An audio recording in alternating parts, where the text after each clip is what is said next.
ये तो मात्र टेलर है, पिक्चर तो आने वाले समय में हम लोग आपको दिखाएंगे। इस देश में कुत्ते, बिल्ली, बकरी, गाय, गधे, घोड़े की भी इज्जत है, उनकी भी सम्मान है, लेकिन गरीबों का, और गरीबों में भी दलित, पिछड़े, आदिवासियों का, उनकी बच्चियों की इज्जत का कोई मोल नहीं है। आप ये जानते हैं कि हमारे संतों, गुरुओं, महान पुरुषों ने अपने बच्चों का बलिदान देके इस देश में संविधान के रूप में एक जीवित ग्रंथ हमें दिया, जो संविधान अंतिम व्यक्ति को भी सम्मान का जीवन दिलाने की बात करता है। लेकिन सम्मानित साथियों, आज जब हम आकलन करते हैं, चिंतन करते हैं, तो हमें ये महसूस होता है कि देश संविधान से नहीं चल रहा है। सत्ता में बैठे अहंकारी लोग संविधान को ताक में रख के प्रदेश को और देश को चलाने का काम कर रहे हैं। भारत का खून स्वाभिमानी खून है, ये हाथ फैलाने में नहीं, मजबूती से संघर्ष करने में भरोसा रखता है, लेकिन इनको मजबूर किया गया है हाथ फैलाने के लिए, सिस्टम बना के किया गया है। सबसे ज्यादा मजदूर अगर देश के किसी कोने में जाता है तो वो बिहार का व्यक्ति है, जो अपना पेट पालने के लिए अन्य अन्य से प्रदेशों में जाके रोजगार ढूंढने का काम करता है। ये इन 15-15 साल चली निकम्मी सरकारों की देन है। मैं आपको बहुत बड़ी गारंटी तो नहीं देता, क्योंकि इस गारंटी का काम तो देश के प्रधानमंत्री ने ले रखा है। वो तो इतनी गारंटी देते हैं कि इनकी गारंटी में कमजोर वर्गों के जीवन की गारंटी भी पीछे चली गई है।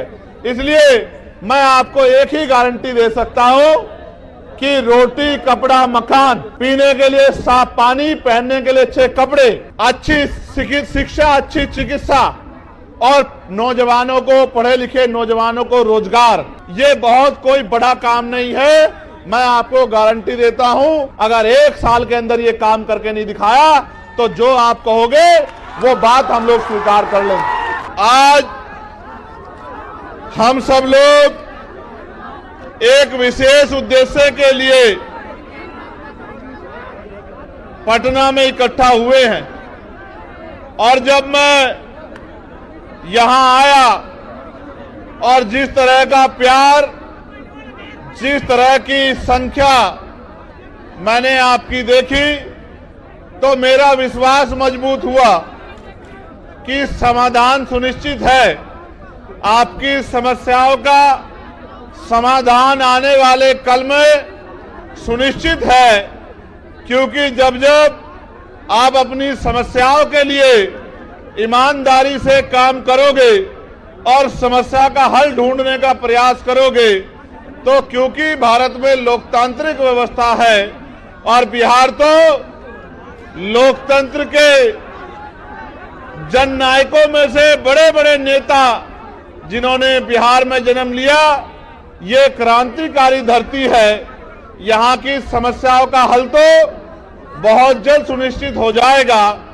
आज आपका जुटा ये जनसमूह इस बात की गवाही दे रहा है कि आने वाला कल कमजोरों का, गरीबों का, दलितों का, पिछड़ों का, आदिवासियों का, मुसलमानों का, अन्य धार्मिक अल्पसंख्यकों का और हर जातियों के गरीब लोगों का है। ऐसा विश्वास मेरा आज आपकी संख्या के आधार पर यहां मजबूत हो रहा है। मैंने बहुत सारी समस्या आपकी सुनी, वक्ताओं के माध्यम से मंच पे मैंने बहुत सारी समस्याओं को जाना, और एक बहुत बड़ी संख्या यहां माताओं बहनों की भी है, जो बड़े लंबे समय से जिम्मेदारी से इस मंच की तरफ देख रही हैं। बहुत बड़ी संख्या में नौजवान और जिम्मेदार लोग भी पहुंचे हैं। हालांकि आप भी जानते हैं कि पहले रैली 1 तारीख को होनी थी, लेकिन प्रशासन और सरकार द्वारा परमिशन नहीं दी गई और 1 तारीख के कार्यक्रम को आगे बढ़ा के 8 तारीख को करना पड़ा।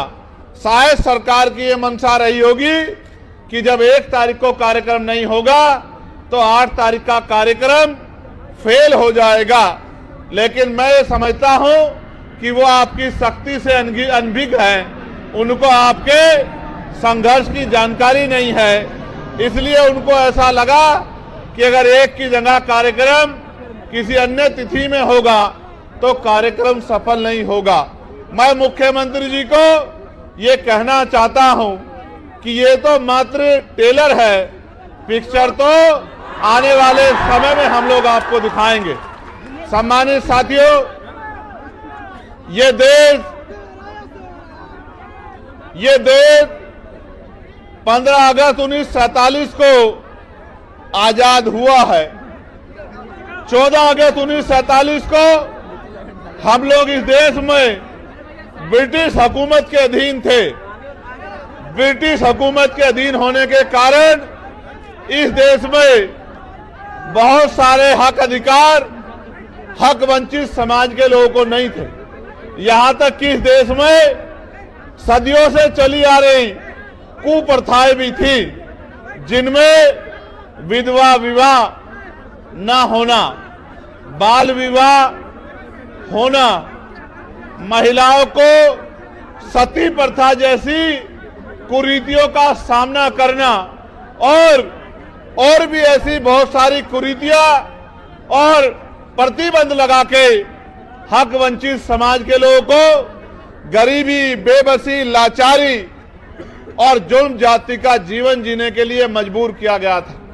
ये बात मैंने आपको इसलिए बताई कि आज भी आपकी समस्याओं में ये समस्याएं प्रमुख हैं कि रोटी, कपड़ा, मकान जो बुनियादी जरूरत है, खाने के लिए रोटी, पहनने के लिए कपड़ा, सर ढकने के लिए छत, पीने के लिए साफ पानी और आत्म सम्मान का जीवन, ये बुनियादी जरूरतें हैं।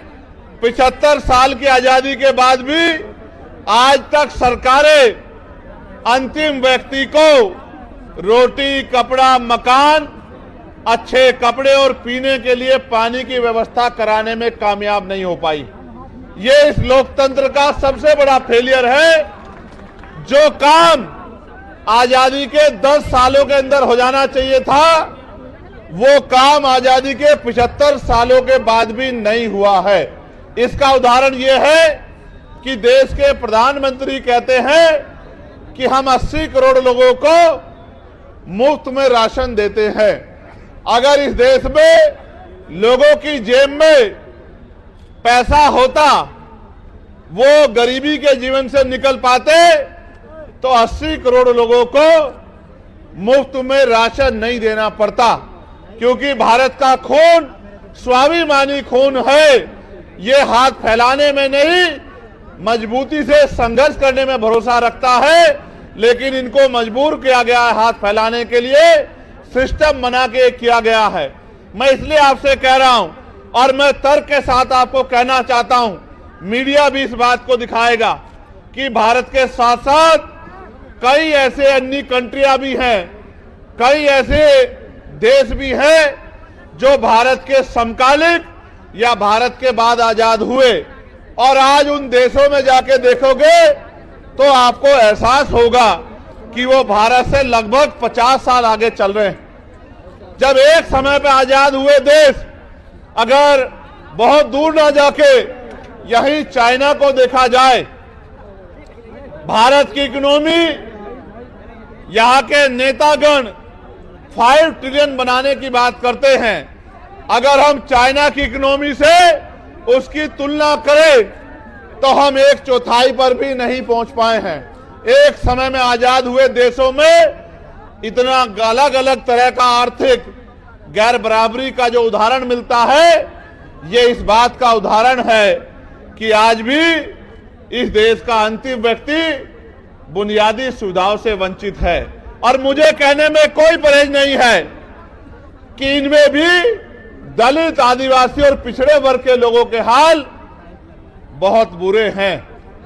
आज भी हमारी बहनों को घर चलाने के लिए कोयलों पे काम करना पड़ता है, भट्टों पे काम करना पड़ता है, दूसरों के जमींदारों के खेतों में काम करना पड़ता है, सर पे ईंटें उठानी पड़ती है। मुझे सबसे बड़ी पीड़ा तब हुई थी जब कोरोना काल में मजदूर शहरों से पलायन करके घर की तरफ चला था और इन सरकारों के पास उन मजदूरों को देने के लिए, घर पहुंचाने के लिए ट्रेन की व्यवस्था भी नहीं थी। इस मेरे परिवार ने जो दूसरों के महल बनाता है, घर बनाता है, बिल्डिंग बनाता है, कंपनी बनाता है, इन अमीरों के पास कोरोना काल में इन गरीबों को का पेट भरने के लिए रोटी की व्यवस्था भी नहीं थी।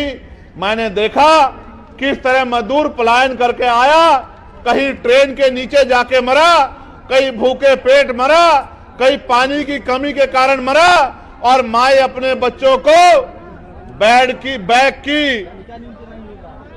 की चैन के ऊपर अपने बच्चों को लिटा लिटा के सफर कर रही थी। पैर में छाले पड़ गए, हाथों में छाले पड़ गए, गले सूख गए, हृदय गति रुक गई, हजारों लोगों की जान गई।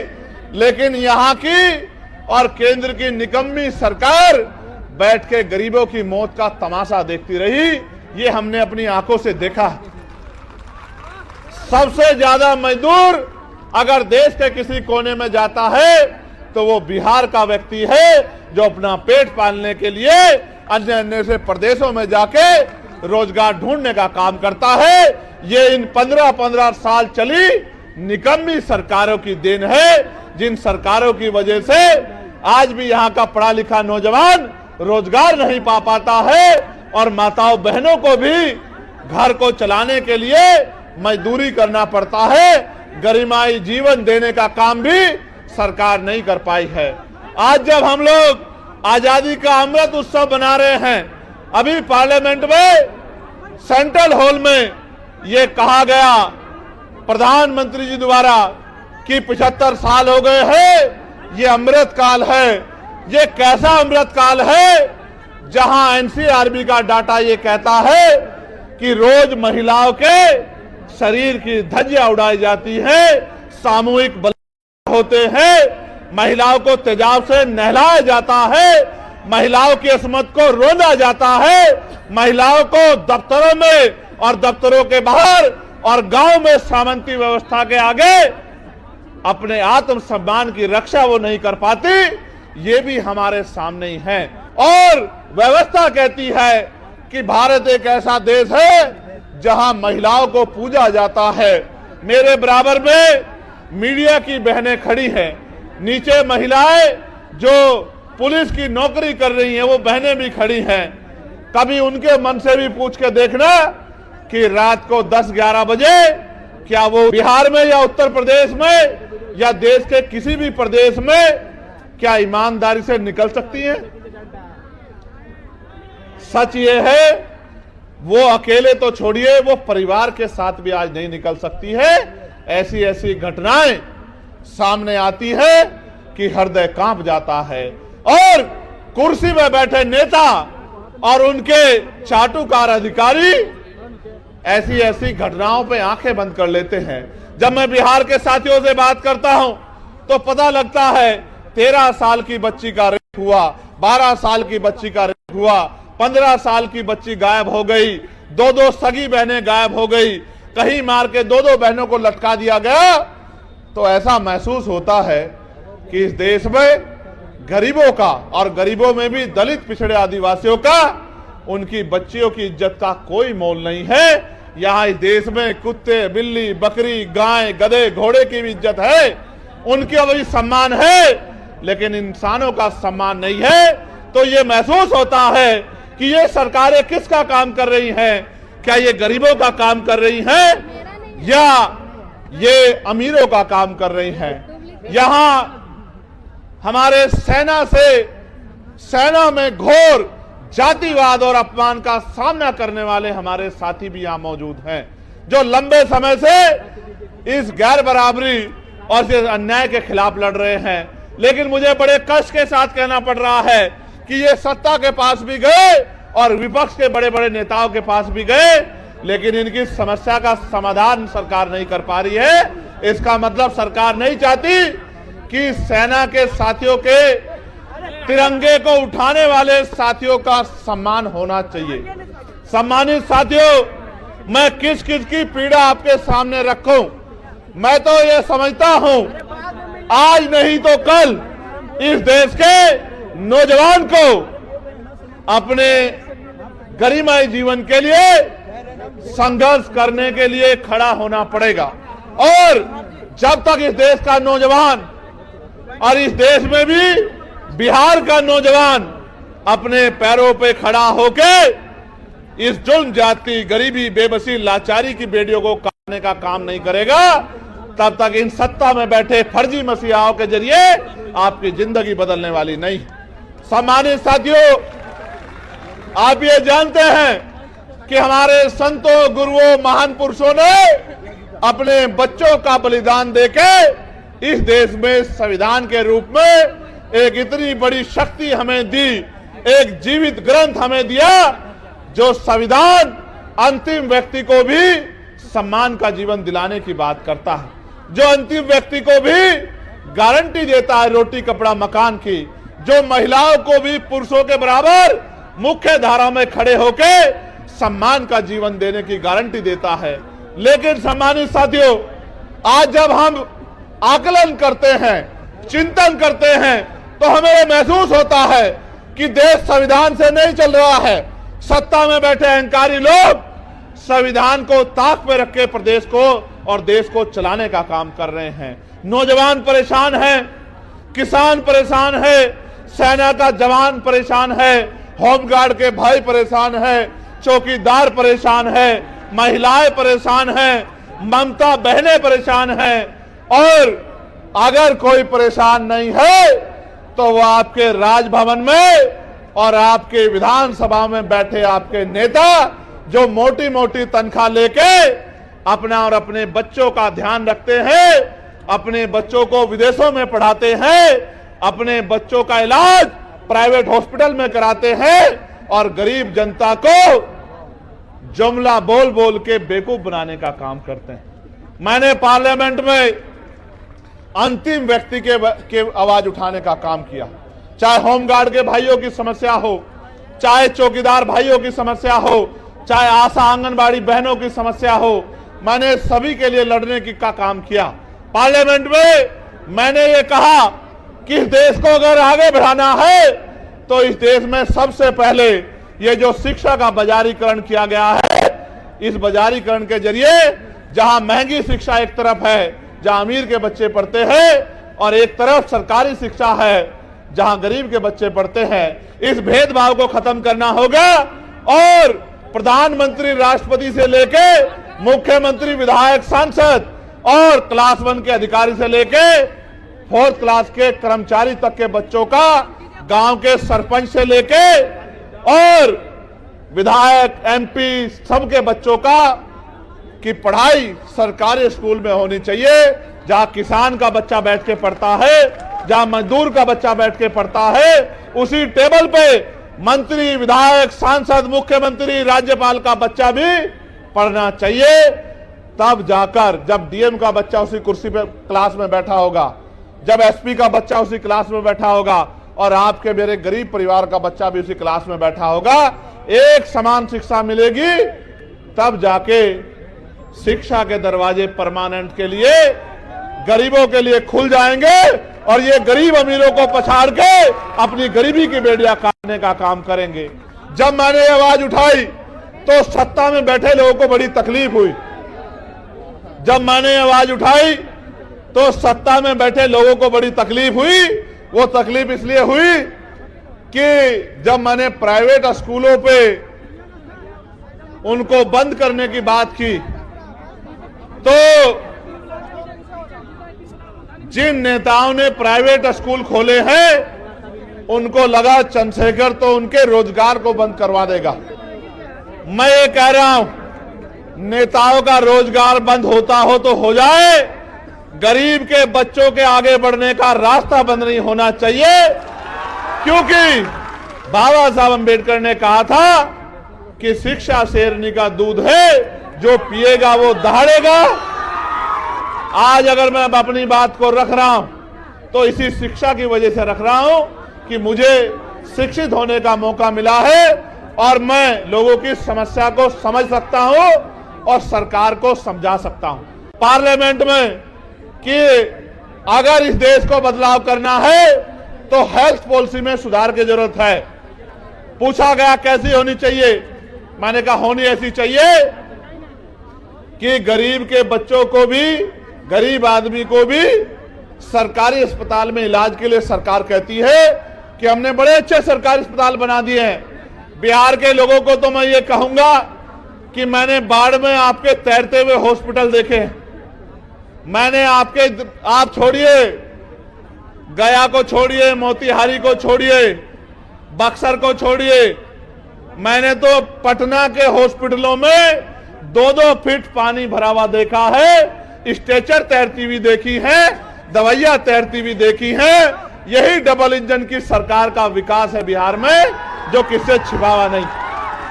तो मैंने ये कहा, आप गौर करके सुनना, मैंने कहा कि जो नेता गरीबों से कहते, जनता से कहते कि आपके लिए अच्छे अस्पताल बनवा दिए हैं, उन नेताओं का इलाज भी उन्हीं अस्पतालों में होना चाहिए। नेताओं का इलाज तो प्राइवेट हॉस्पिटल में होता है, विदेशों में जाके होता है, फोर्टिज में होता है, मैक्स में होता है, और गरीबों का इलाज सरकारी अस्पताल में होता है, जहां डॉक्टर नहीं है, जहां दवाई नहीं है। डॉक्टर के पास जाओगे तो ऐसा व्यवहार करेगा। सब डॉक्टर तो बुरे नहीं है, लेकिन बहुत सारे डॉक्टर ऐसा व्यवहार करते हैं कि ये गरीब जबरदस्ती उनके अस्पताल में घुस गए हैं। दवाई नहीं मिलेगी, कोई मशीन नहीं है, एक्सरा, ईसीजी, एमआरआई, कोई मशीन नहीं है, बाहर से टेस्ट कराओ, जेब काटने का काम होगा। तो मैंने ये कहा कि प्रधानमंत्री हो, राष्ट्रपति हो, केंद्रीय सचिव हो, प्रमुख सचिव हो केंद्र के, या मुख्य सचिव हो, या डीएम हो, एसएसपी हो, या मुख्यमंत्री हो, या मंत्री हो केंद्र के, स्टेट के, विधायक हो, सांसद हो, सबका इलाज और उनके बच्चों का इलाज सरकारी अस्पताल में होना चाहिए। जब उनका इलाज सरकारी अस्पताल में होगा तो आप देखना, डॉक्टर भी होंगे, दवाई भी होगी, टेस्ट भी होंगे, और गरीबों की जेब भी कटनी बंद हो जाएगी। ये बात मैंने पार्लियामेंट में रखी। सम्मानित साथियों, मैं लगातार बिहार को संघर्ष करते देख रहा हूं, बहुत सारी समस्याएं मेरे सामने रखी हैं। मैं आपको बहुत बड़ी गारंटी तो नहीं देता, क्योंकि इस गारंटी का काम तो देश के प्रधानमंत्री ने ले रखा है कि वो गारंटी बहुत देते हैं। वो तो इतनी गारंटी देते हैं कि इनकी गारंटी में कमजोर वर्गों के जीवन की गारंटी भी पीछे चली गई है।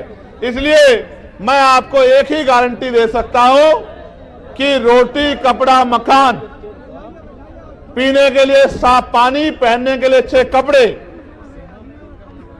अच्छी शिक्षा, अच्छी चिकित्सा, और नौजवानों को, पढ़े लिखे नौजवानों को रोजगार, महिलाओं को घर पे कुटीर उद्योग लगा के रोजगार, ये बहुत कोई बड़ा काम नहीं है। मैं आपको गारंटी देता हूं, आने वाले समय में आप आजाद समाज पार्टी को अवसर देना। अगर 1 साल के अंदर ये काम करके नहीं दिखाया तो जो आप कहोगे वो बात हम लोग स्वीकार कर लेंगे।